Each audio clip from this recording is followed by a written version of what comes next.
What's up, Shop World? Today we're going to be going over our proficiency test. What is a proficiency test? Proficiency test is that you're showing that you can proficiently use all of the tools in a safe way and perform the tasks that they're supposed to carry out. And so what that is this piece of paper has almost all of the woodworking tools in the shop on it, and you've got to safely demonstrate and correctly demonstrate that you know how to do these tools. So first off, what we're gonna do is we're gonna take these pieces of paper and you're gonna put some glue down on this board, which is cut to 8.5 by 11. And you're gonna glue down this piece of paper. So glue it down, let it dry. After that's done, we're gonna see on here, we've got all sorts of different options. We've got the table saw, we've got the miter saw, we've got hand drills, drill press, disc sanders, bandsaws, router tables. Don't forget your name, because without that, you're not gonna get much credit. So when we look at this here, there's some things that you can do out of order, and there's some things that you have to do in order. For instance, right here, there's a 45-degree angle chop saw, miter saw cut. Now with this, you can't do that until you table saw this out of the way. So that's the first thing you're gonna wanna do, is get this table saw. After that, you're gonna be able to cut the corner of this off with a 45 degree, and you're gonna be able to do the disc sander here. You're gonna be able to bandsaw this first before you router it, because it won't router on that ledge unless you bandsaw it first. And then you can do the hand drills and the drill press separately. So really the only thing here that has to be done first is the table saw. So let's head over to the saw stop and see how that works and see how you can safely use it. Here we're at the saw stop table saw. The saw stop is a really cool invention. It's great for shops and it's top-notch safety. So what this does is if this is on and the blade is spinning and your fingers come into contact with this, it's gonna sense that there's a difference in amps going out than amps coming in, and it's gonna trigger it. And what it does when it triggers it, inside here there's a cartridge that explodes and blasts a block of lead into this and stops the saw immediately. So fast that you can't cut your finger, won't lose a finger. It's not a cheap mistake to happen. It breaks the blade, which is about $50 to $100 depending on the blade, and also the cartridges, which can be up to $100 as well. So it could be a $200 mistake, but that's far worth it compared to cutting off your finger, which is a lifetime, or even worse, cutting off multiple fingers. So it's a really great tool. This one here has a kerf knife and catcher to stop kickback. It also has a blade guard. Now, the blade guard is great because it helps you from accidentally running in your fingers. It keeps things safe. It does sometimes limit you from making certain cuts. For instance, on this, the thinnest cut that I could possibly make with the blade guard is about 2 to 3 inches. So it makes it difficult to cut anything smaller than that. So sometimes this does have to come off in certain instances, which is why it's extra important to have a saw stop table saw.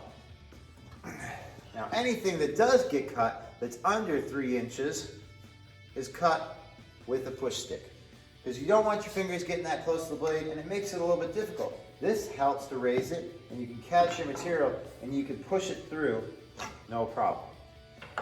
How do we turn this on? Down here, there's a lock, so I can put a padlock on to make sure that nobody's using it when they're not supposed to be. So that has to be turned on first. And once that's turned on, then there's a switch in the front that I turn on, and I have to wait for a second, and then I can switch the big paddle. I'll show you what that looks like in a second. And then my saw is humming along. So how do we use this tool? Before turning the saw on, we want to first align. So how big is this going to make? What we've got here is a guide.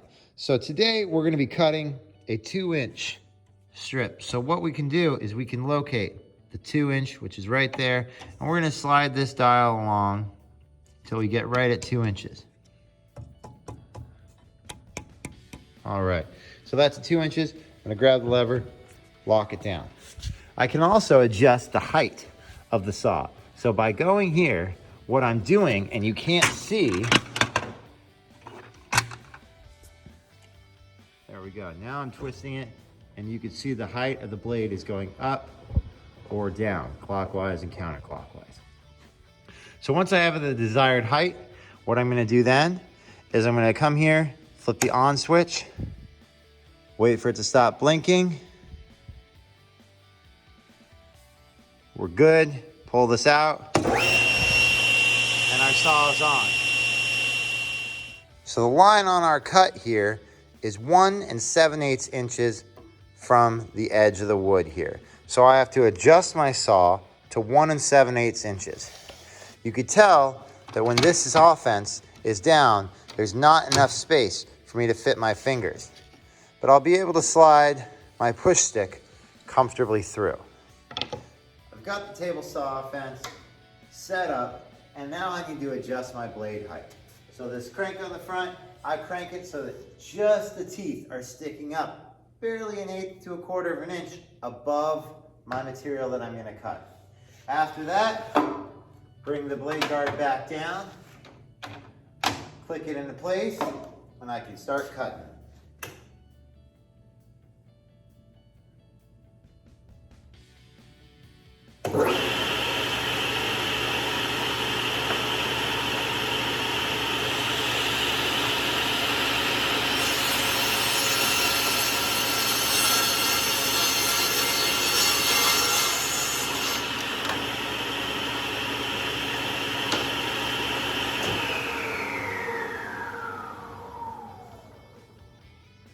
It's important to note that when you're cutting on the table saw, you never stand directly behind the piece of cutting material.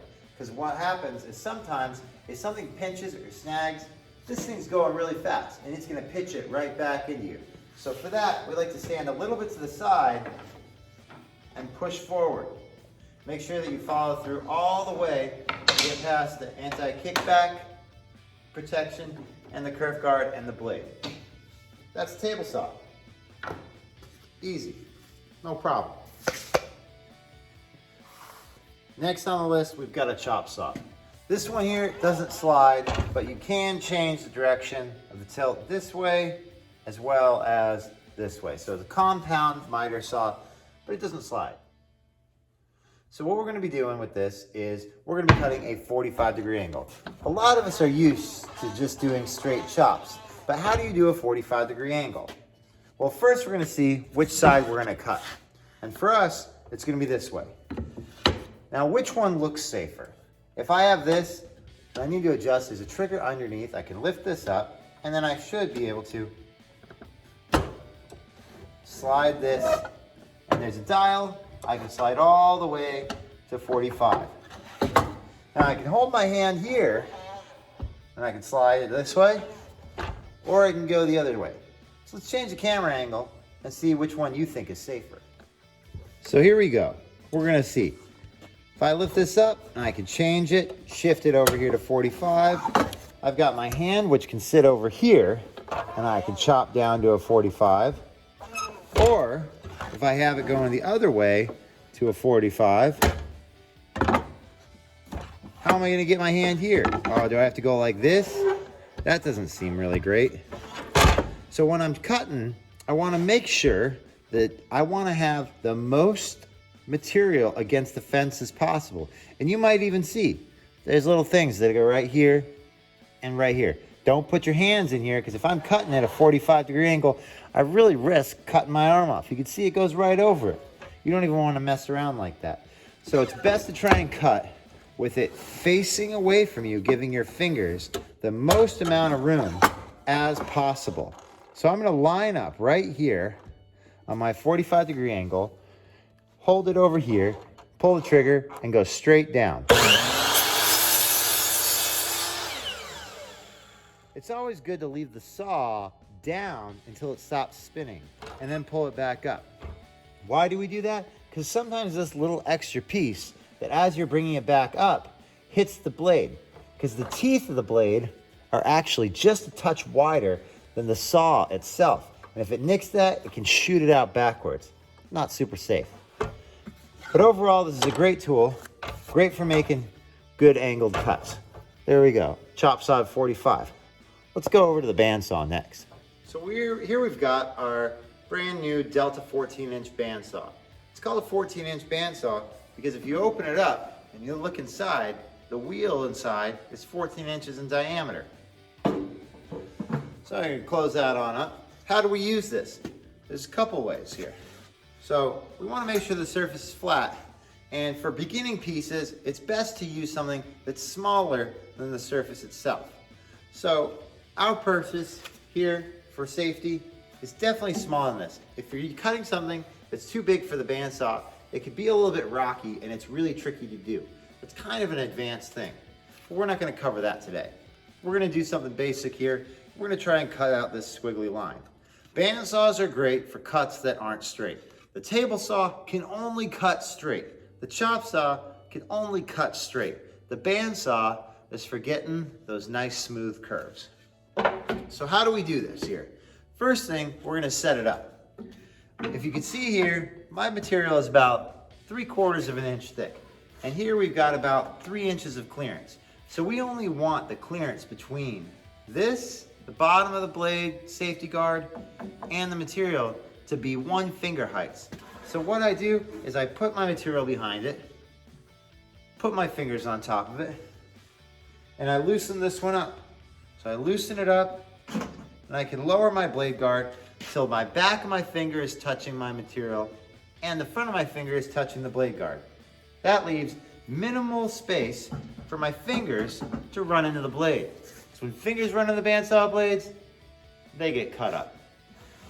So let's get into cutting this. My favorite way to cut this is called the 2-finger pinch. So what I do is I put 2 fingers like this, and I put my 2 fingers like this. So all I'm gonna do with these 2 fingers is I'm gonna frame 2 corners.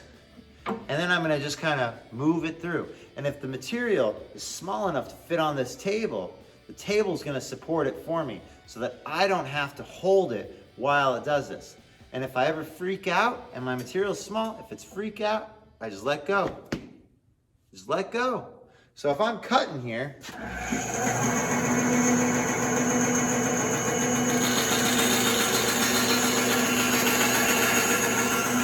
and I'm like, what am I doing?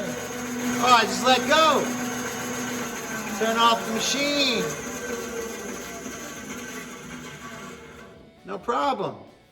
Just freak out, just let go. The machine and your project is not more valuable than your fingers.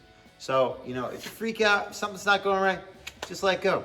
You can always make another project, can't grow new fingers. Now, I'm cutting this on here. So how do I do this? This is really difficult. You gotta maneuver it. I definitely want you to practice on some scrap wood before you practice on here. Practice making those wandering S curves. Practice making some circles, all right? The thickness of your blade determines on how tight of a turn you can make. Some of you might be used to making really tight turns on a bandsaw because the blades you've used have been really, really thin before. And some people are used to making real straight cuts on the bandsaw because they've used thicker blades. If you have a thicker blade, it can't make as tight of a turn, but sometimes it makes a nicer cut. So I'm gonna go ahead and finish this up here and let you see how I'm cutting this.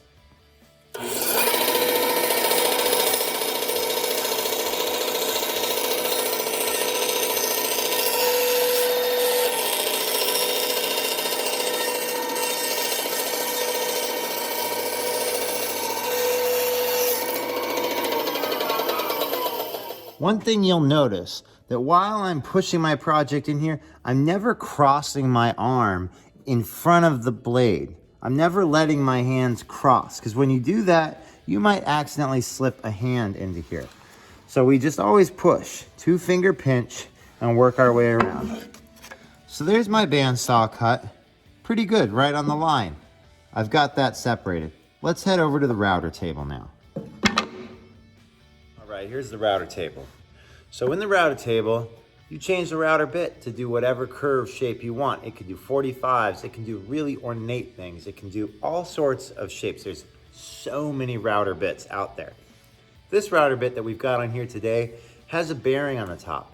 So that bearing is gonna roll on our curved surface while the cutter head spins and cuts a beveled edge on here. So you might be able to see that that's a very sharp square edge on there. And so what we're gonna do is we're gonna give that some rounding just from here to here. You might see also right here, there's an arrow on this piece of wood. What this piece of wood does is you can loosen up this knob, and you can slide it in and out. If you have a router head that doesn't have a bearing on it, and you wanna say, cut a slot in a piece of wood, so that you're gonna make a T-fence, or maybe you're doing some dovetails, or whatever you're doing on a router table that doesn't have a router bearing, you definitely wanna have the fence set up correctly. That's something more advanced, and we'll cover that later. But for right now, we've got a bearing on here. There's an arrow going this way. That's because every router table spins counterclockwise. And so that means you wanna go against the way the blade is spinning. So as I'm pushing, I wanna make sure that I'm pushing this way. I wanna push into the bearing and across to the left. And that's gonna guarantee that I'm the safest I possibly can be. So there's a switch underneath the router table. We're gonna turn that on and start going.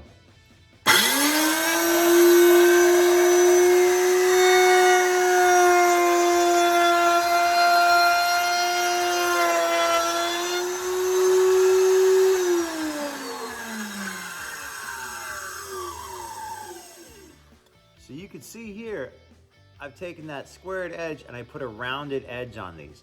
So you might see some tables that have a rounded edge on them. They weren't sat there and sanded for hours and hours and hours to make that perfect roundness. They used a router. So that's just one opportunity for the router to work. What's next? Let's go check out the disc sander. Here we are at the Powermatic Combination Power Sander. It's got a disc and a belt. Disc is 12 inches, the belt's 48 by 6 inches. So they both turn on at the same time. The same motor spins this, that's this. So as this goes, this is spinning, and the same. So if you don't want to start sanding something here and put some other stuff on here, because it might hit it. You also have to make sure that nobody's leaning on this or has a project accidentally set or left here when you turn this on to use it.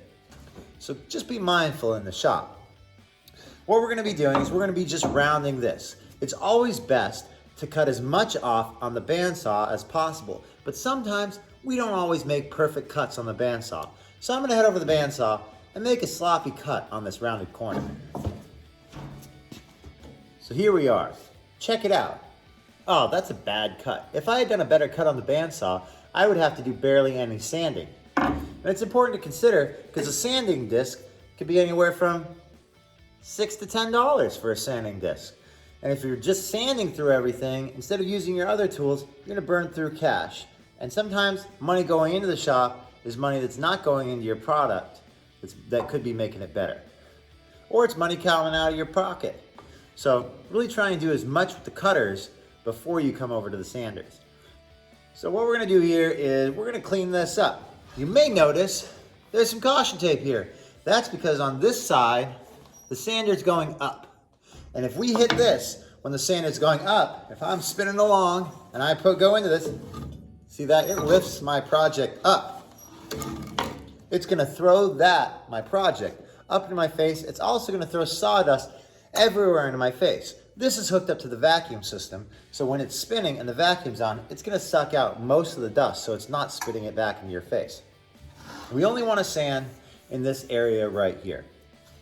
When you're sanding, if you go in straight and you don't move your project, you're gonna sand a flat spot. It's a very aggressive sander. So you wanna go in lightly and also make sure you're moving your project constantly to get the curve that you want.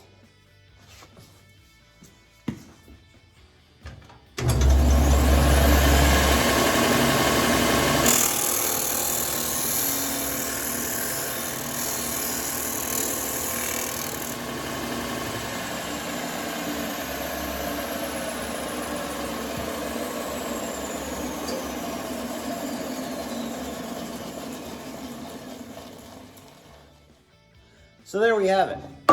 Real nice curve, smooth. This one over here is great if you're doing something that's bigger than about 6 inches. This only has a sanding surface that you use for about 5 or 6 inches. If you need to sand something bigger, like the bottom or edge of a box, or even the edge of this, I might have to put it on here and give it a nice sanding. We'll be covering that one later.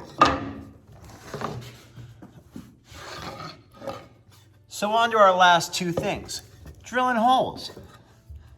We're gonna hand drill a 1/4 inch hole, and we're gonna drill press a 1 inch hole.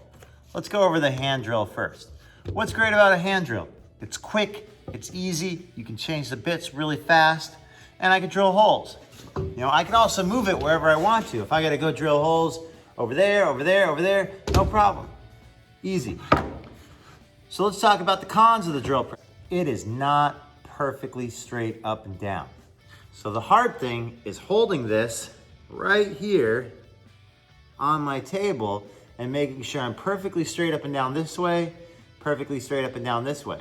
When you're holding it, it's really difficult to tell if it's perfectly straight up and down both ways, because right now I can tell I'm tilted this way really well, but I can't tell if I'm tilted this way because my eyes are on this side. So I have to look, kind of check both sides, then I can start drilling. Also, what's this under here? What's this disc of wood? This is a drill backer board. One thing I hate is when holes get in the table, because then there's just a random hole in the table and it makes the table less effective. So whenever you drill a hole in your piece of wood, you want to put a drill backer board. It's the scrap wood underneath it. So that way when you go through, you're not going through into this table. So I'm lining it up, 1/4 inch bit. Starting it off kind of slow. The harder I pull this trigger, the faster it goes. All right, I'm pretty happy with it. There we go. Oh, didn't make it all the way through yet. There we go. 1/4 inch hole, right through the middle. So what if I want to do bigger holes? Holes that maybe this drill can't handle, that might be a little bit too powerful, or I need my holes to be perfectly straight up and down. Let's go check out the drill press. Last one on the list, drill press. So we've got our Rockwell Delta drill press right here. It's a wood drilling and metal drilling drill press. Today we're going to be doing wood. Very similarly to the other one, I've got a wooden drill backer board, because nothing wrecks drills faster than running them into a metal table. And nothing wrecks drill presses faster than running drill presses into the metal table. So we put this drill backer board on here, make it full of holes, no problem. We've also got this slotted vise clamp that's for the drill press. So what we can do with this is we can adjust this to go up or down, so that way we can lock this into place. So when we're drilling bigger holes, it's a little bit more safe. So how do I use this? Let's get into it. First things first, I've got to align my hole with the drill bit. I've already put the drill bit in. The way that we want to change that, if we were to do a different one, is I've got this key right here, which is chained to the machine, and this is called the chuck. This key is called the chuck key. So what I got to do is I've got to insert it in here, go counterclockwise, and then that loosens up the drill bit. Right now we're going to drill a 1 inch hole, and I've put a 1 inch drill bit in here.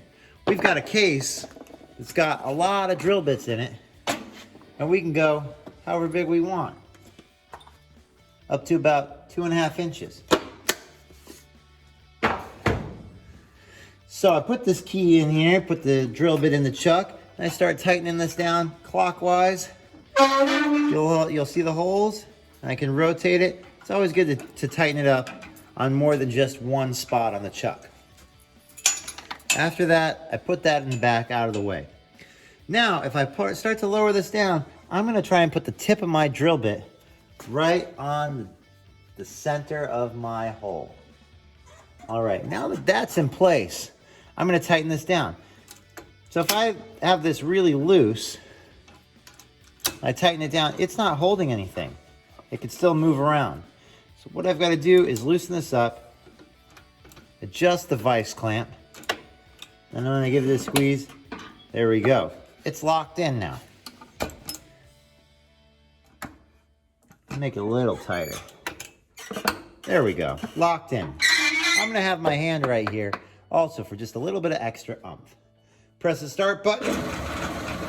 Then I can start to pull on down, smooth cuts.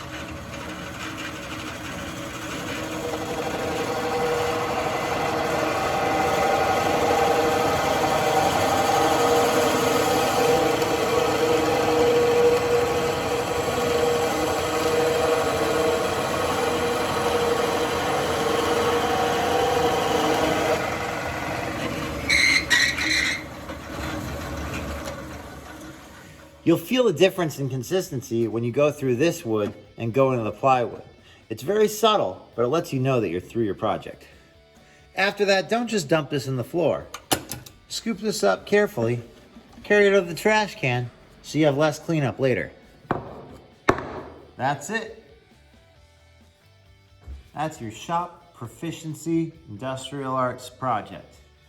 Make sure you put your name on this and really try and focus when you're doing these projects. Because although this is a piece of scrap wood, you know, next time it's going to be your project.